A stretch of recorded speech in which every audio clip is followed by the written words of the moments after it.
વેવાણનું? અરે જય શ્રી કૃષ્ણ વેવાણ, જય શ્રી કૃષ્ણ. જય શ્રી કૃષ્ણ વેવાય. જય શ્રી કૃષ્ણ. શું થયું? કેમ અવાજ ઢીલો છે તમારો? અરે કાનેશ કુમારે મારી દીકરીને નાગણ કીધું. કોને નાગણ કીધું? નાગણ? હા, અત્યારથી આવું બોલે, લગ્ન પછી શું કરશે મારી દીકરી સાથે? અરે અરે તમે કેમ રડો છો? પણ શું કરું? તમે ઢીલા ના પણ હું વાત કરું છું કાના જોડે. તમે હા, તમારે કાનેશ કુમાર જોડે વાત કરું છું.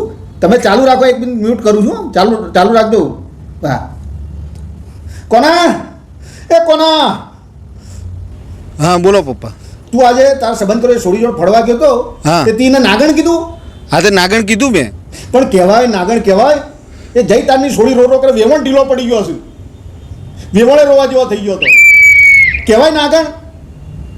હા પણ એ હવે નથી સંબંધ તોડી નાખશી તો મારું તારું શું થશે? એક તો છોડીઓ મળતી નથી અત્યારે.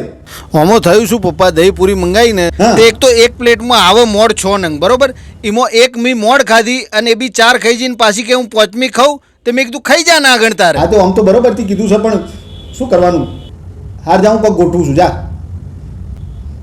વેવણને કેવી રીતે સમજાવું? નાગણ કહેવાય નહીં ને કહી દીધું. હાલો વેવણ ગેરસમજ થઈ. તમારી દીકરીની ગેરસમજ થઈ.